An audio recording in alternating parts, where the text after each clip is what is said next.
Seja bem-vindo a mais um episódio do Pode Reformar, esse nome que intitulei há pouco tempo, para essas conversas que a gente está tendo.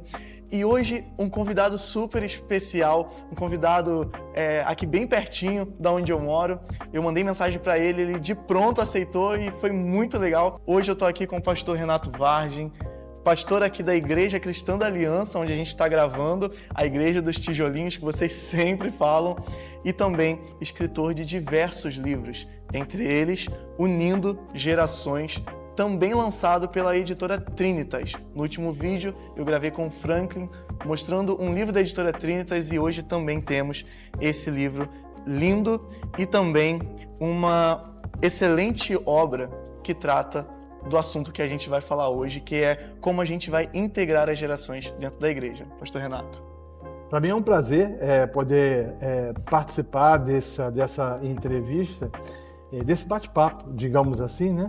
E a minha oração é que aquilo que a gente for conversar a respeito desse meu último livro, que esse é o meu último livro publicado pela Trinitas, possa abençoar aqueles que assistirem e ouvirem esse bate-papo. Amém. Pastor, a gente vai fazer algumas perguntas, e a primeira pergunta que eu gostaria que o senhor tratasse um pouco é que como o conflito entre gerações na igreja, ele é um problema ou é apenas um sintoma de algo mais profundo? Vale a pena a gente fazer uma pequena palavra introdutória. A gente sempre teve na sociedade convivências de gerações distintas. Sempre foi assim. Entretanto, nos nossos dias, em virtude da longevidade das pessoas mais velhas, digamos assim, a gente tem convivendo mais gerações. Então, por exemplo, nós temos convivendo a Baby Boom, a geração X, Millennium, a geração Z e a Alpha. Isso se a gente não levar em conta a Beta, que são os pequenininhos, né? E é absolutamente natural que a visão de mundo de cada uma dessas gerações seja absolutamente diferente da que antecedeu ou das que antecederam. O que proporciona, de certa forma, alguns conflitos, que se deve em virtude do avanço tecnológico, da mudança comportamental, da percepção social ou da percepção da vida que foi metamorfoseando ou mudando com o passar dos anos. Então, essa introdução, digamos assim, esse preâmbulo, ele precisa ser colocado de forma mais clara e mais objetiva. Certo.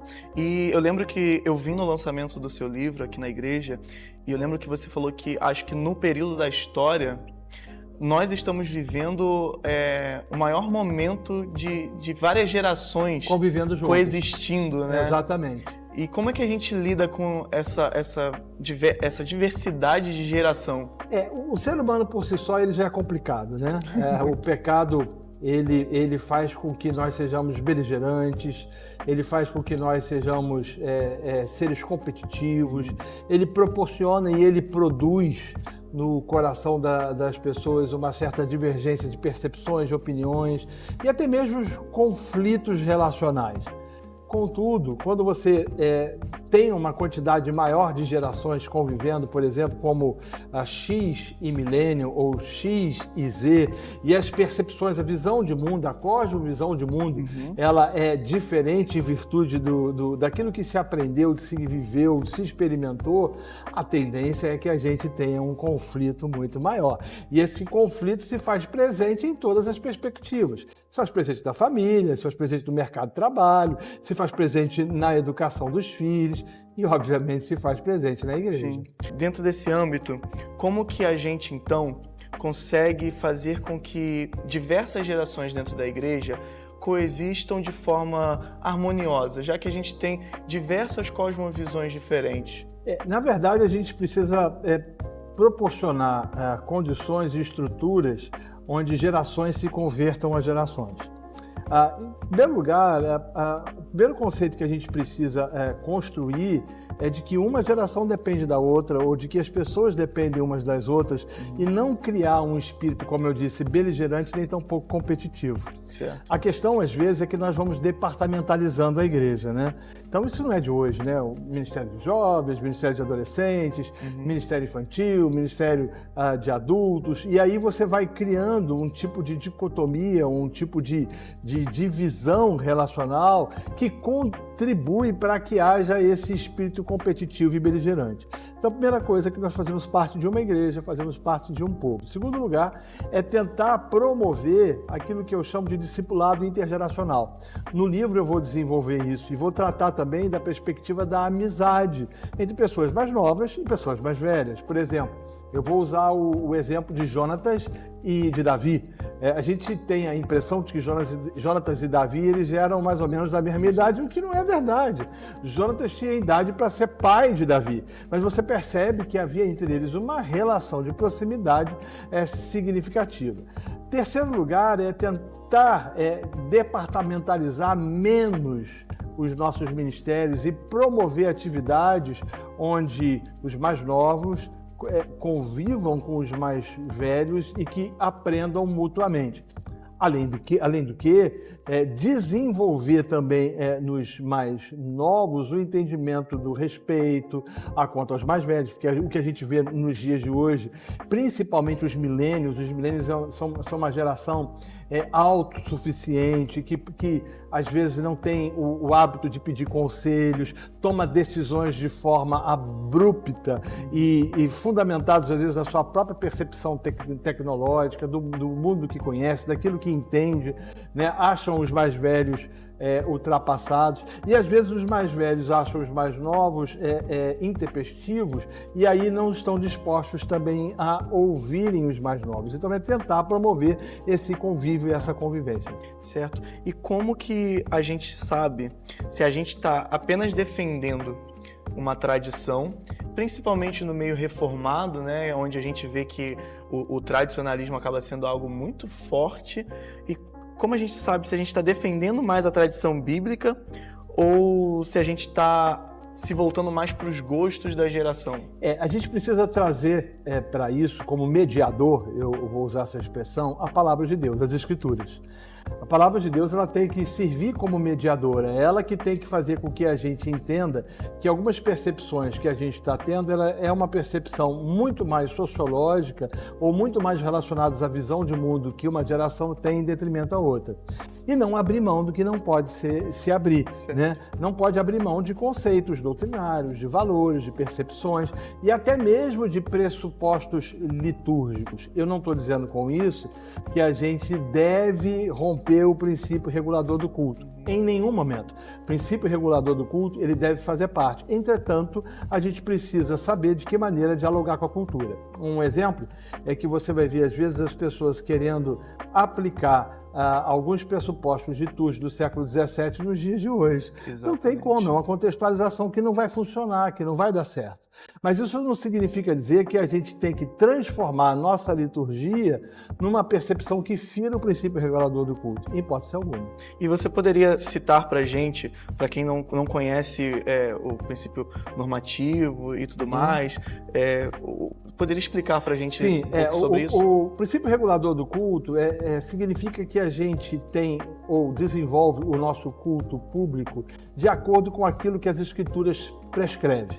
Se as Escrituras prescrevem um tipo de culto, a gente deve seguir dessa forma. Então a gente ora a palavra, a gente canta a palavra, a gente lê a palavra, a gente prega a palavra, e a centralidade das Escrituras e a centralidade da pregação do Evangelho, sem incluir absolutamente nada daquilo que a gente considera como interessante num culto onde o princípio regulador é a base. Em contrapartida, há alguns que vão desenvolver o princípio normativo do culto, que vão desenvolver a ideia de que se a Bíblia se cala, logo eu posso inserir. Então, insere dança profética, insere teatro e um bocado de coisa, porque acredita que isso deva ser inserido porque os tempos mudaram. Não é isso que as Escrituras nos ensinam. Então, a gente pode contextualizar com boa música, entretanto, desde que seja música congregacional. A gente pode contextualizar com uma ambiência, com um ambiente onde Cristo é glorificado através dos símbolos, né? Como a cruz e outros mais, como os próprios elementos da ceia, ao qual nós participamos, sem, contudo, colocar no culto aquilo que as Escrituras não nos dão autoridade para fazê-lo. Recentemente, eu ouvi o Franklin Ferreira falar, ele teve uma experiência lá na igreja do Mark Dever, né? E ele estava falando do quão a igreja tem crescido e de forma mista, no sentido geracional. O senhor percebe esse crescimento dentro das igrejas reformadas, de diversas gerações? Porque, ao que parece, a gente pode, de acordo com a visão mais geral, olhar para as igrejas reformadas e achar que são igrejas mais monótonas e que não atraem a juventude e tudo mais, mas pela experiência que eu vejo do Franklin e até minha própria experiência, claro que isso se torna um pouco subjetivo, mas até pelo que eu vejo, é a grande ascensão de igrejas reformadas com jovens, sabe? Com pessoas novas, adolescentes, jovens, cada vez mais interessados não em estrutura, não em luzes e tudo mais, e modernidade, mas principalmente na palavra. Esse é o ponto, né? Você vê essa geração, tanto de millennials quanto Z, interessados na pregação da palavra. E também, de certa forma, um certo cansaço com a performance, tanto musical quanto também pela ambiência.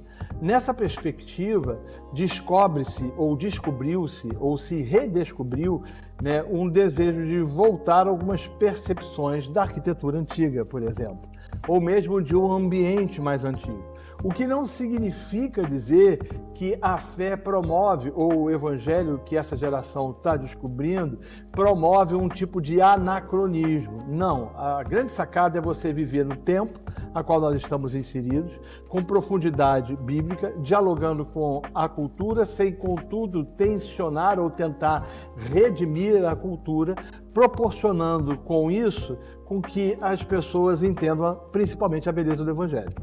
E dentro desse âmbito de beleza, eu entendo que o culto público é onde mais você consegue enxergar essa beleza geracional, posso chamar assim, né? Que é onde, de fato, a igreja inteira reunida como um só corpo pode estar ali cultuando. Exatamente. E adorando. E esse é um grande desafio, porque hoje você vai ver, por exemplo, a igreja muito segmentada, né? E eu não estou tratando do ponto de vista teológico, não. Nem tampouco do ponto de vista se é igreja tradicional, reformada, pentecostal, neopentecostal, mas você percebe que as igrejas hoje, elas são segmentadas do ponto de vista da faixa etária. Então você vai ver igrejas que você tem millennials e Z aos borbotões e praticamente sem X. Isso empobrece a igreja.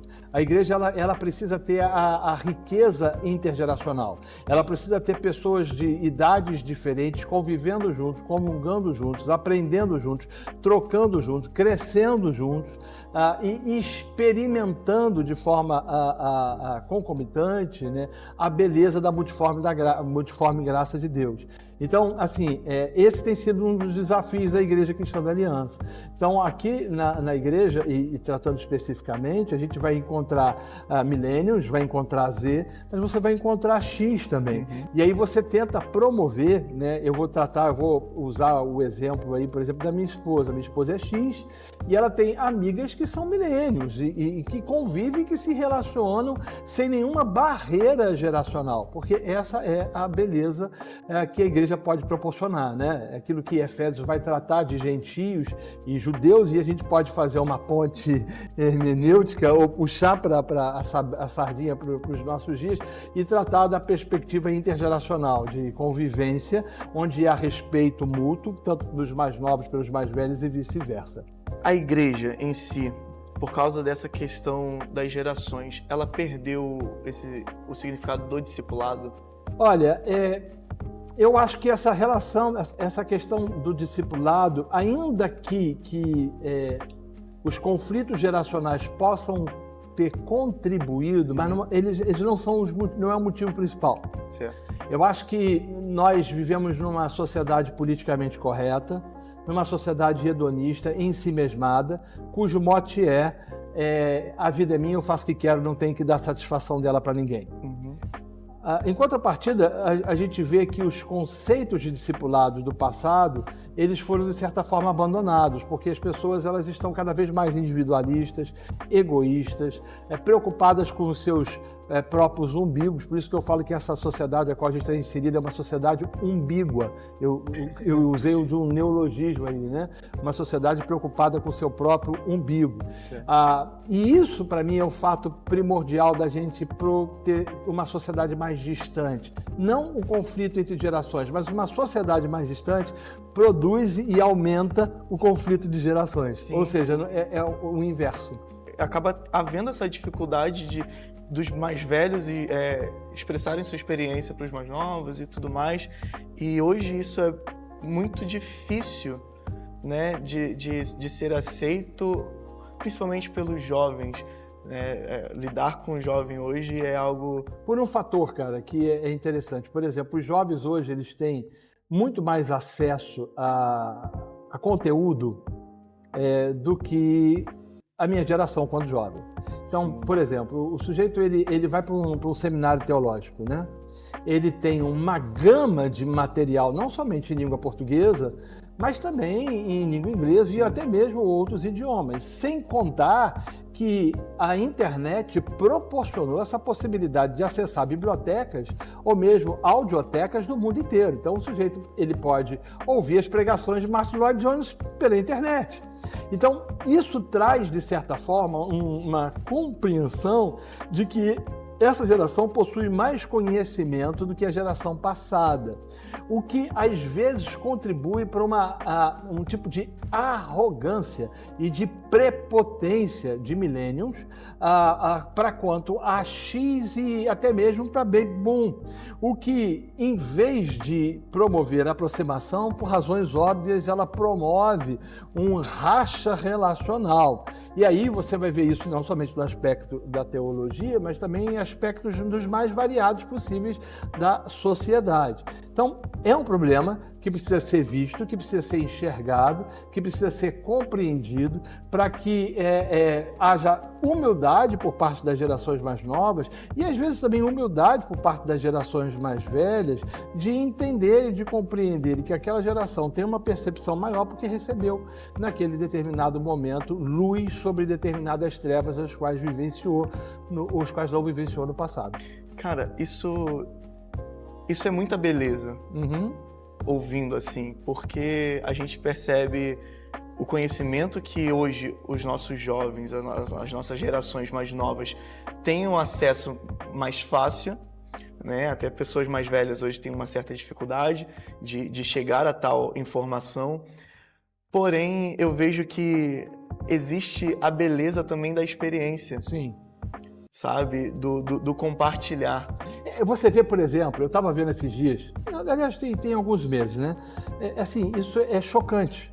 Você vê, assim, uma mãe que é recém-mãe, com um filho de 6 meses, dando curso da internet. Ensino você a educar filho. Aí você vê um casal, 2 anos de casado, ensino você a ter um casamento feliz. Vamos combinar, né? Vamos. Assim, tá faltando bom senso nessa meninada. A questão é que, por receberem muitas informações e terem acesso a muitas informações, acabam achando que sabem mais do que a geração passada. Mas o problema não é somente conhecimento do ponto de vista técnico. Há coisas que você não adquire com leitura, você adquire com vida, né? Em contrapartida, os mais velhos, por terem experiência, não estão abertos para ouvirem percepções diferentes. Então, há necessidade de que se haja promoção de relacionamento, que se haja essa abertura de relacionamento e humildade, tanto pela geração mais nova, pelos milênios, Engraçado que a geração Z, ela é menos autossuficiente. Apesar de mais perto da milênio, ela é menos autossuficiente que a milênio. Então, a milênio, ela toma as decisões, né? Ela muda suas percepções sem consultar os mais velhos, porque acham, na verdade, que eles sabem mais do que a geração mais velha. E a consequência disso é uma geração nova quebrando a cara, se arrebentando, se frustrando, porque com o passar do tempo descobre que a situação não é tão simples como pensava ser. Certo. Pastor, eu tenho um público seminarista, pessoas que aspiram ao ministério, que aspiram ao pastoreio, e quais erros esses novos pastores, os futuros pastores, as pessoas que têm estudado, como a gente tem falado aqui, eles devem evitar nesse quesito geração e igreja? Olha, eu penso que o isolamento no seu próprio mundo fantástico de Bob, né? Alguns, né? Aquele mundo de aquela coisa, né? Aquela conjecturação e aquela construção de que está absorto num tipo de sapiência, de sabedoria ou de conhecimento que torna ele ou ela uma pessoa diferente, do estilo Pink, o cérebro, vamos conquistar o mundo. Uhum. Não sei nem se essa geração sabe o que é isso. Não sabe. Não vai saber, mas vai Eu pesquisar. Mas vai pesquisar. Isso talvez entregue minha idade. Porque assim, isso daí mostra, né, o próprio desconhecimento pelos mais novos, mostra a necessidade de interação. Então, assim, esse isolamento do seu próprio mundo, da sua própria percepção, ele é complicado. Segundo, a necessidade, né, de procurar ouvir. Ouça. Né? Ouça os mais velhos. Né? Eu lembro de uma prática que eu sempre desenvolvi, e hoje eu tenho 58 anos e ainda desenvolvo, procurar ouvir pessoas mais experientes para saber se aquilo que eu estou pensando em fazer de fato é correto. Então, por exemplo, eu vou tratar disso num outro livro meu que eu escrevi chamado Eu Amo a Minha Igreja, em que eu vou tratar de aspectos relacionados à eclesiologia. Você sabe quantas pessoas trocam de igreja a cada 6 meses no Rio de Janeiro? 600 mil pessoas. 600 mil pessoas mudam de igreja. Mudam de igreja porque, na verdade, vem a igreja um grande balcão de negócios, ou porque se transformaram em consumidores. Não, aquela igreja ali é boa porque tem a palavra legal, mas não, eu vou para outra porque a outra tem um trabalho infantil melhor. Virou marketplace. E exatamente, e o que acontece é que o cara muda de igreja sem procurar saber conselho, sem saber opinião, sem ouvir pessoas mais velhas. Outra coisa, mercado de trabalho, né? Os milênios são diferentes de X. O X, por exemplo, era aquele tipo de cara que entrava numa empresa e ele ficava 25, 30 anos ou às vezes até 40 quando se aposentava. Milênio não. Milênio está numa empresa, se ele receber uma proposta para ir para uma outra, ele vai embora. Mesmo que aquela empresa, aparentemente, aos olhos da geração X, não lhe proporcione uma certa segurança. Mas o que eu quero dizer? Né? É que se por um lado o X era seguro demais, milênio por outro não busca diálogo, não busca opinião, não procura saber, não procura conversar. Diferente de Z, do ponto de vista do trabalho, ele não tem a independência do milênio, pelo contrário, ele tem uma dependência do X que não deveria, ao ponto do cara ir para o mercado e para entrevistas de emprego com o pai, para o pai ajudar ele na entrevista. Então, assim, né, há complexidades, há dificuldades e que precisam ser resolvidas. Então, essa coisa do isolamento, essa coisa de você compartilhar os mundos e de ouvir pessoas, né? Procurar ouvir aquilo que as pessoas têm a dizer. Minha avó costumava dizer que quem não ouve cuidado, ouve coitado. Tem muita gente que às vezes não quer ouvir, porque acha que é a última Coca-Cola do deserto, que sabe mais do que todo mundo, e aí a coisa é complicada. Ainda mais quando o âmbito vai para a internet, acabou onde é terra de ninguém, né? Exatamente. Pastor, para a nossa última pergunta, como é que a gente pode unir as gerações?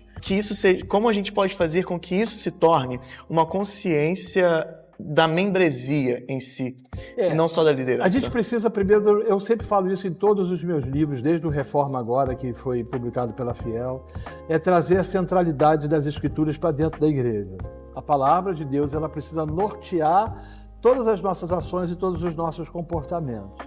Segundo, é promover uma igreja onde você tenha um número menor de estruturas de divisão. Quando eu estou falando de divisão, não estou falando de dupla visão. Eu estou falando de percepções, porque essa coisa de segmentar a igreja é muito complicado, né? Então, segmenta os adolescentes de um lado, os jovens do outro, e você vai criando uma barreira onde não se tem nenhum tipo de complexidade, ou melhor, de cumplicidade, desculpa, corrigindo a expressão. Terceiro lugar, é promover estruturas de discipulado intergeracional, é promover a conversão de pais a filhos e de filhos aos pais, e promover relacionamentos onde Jonathan se relaciona bem com Davi e vice-versa.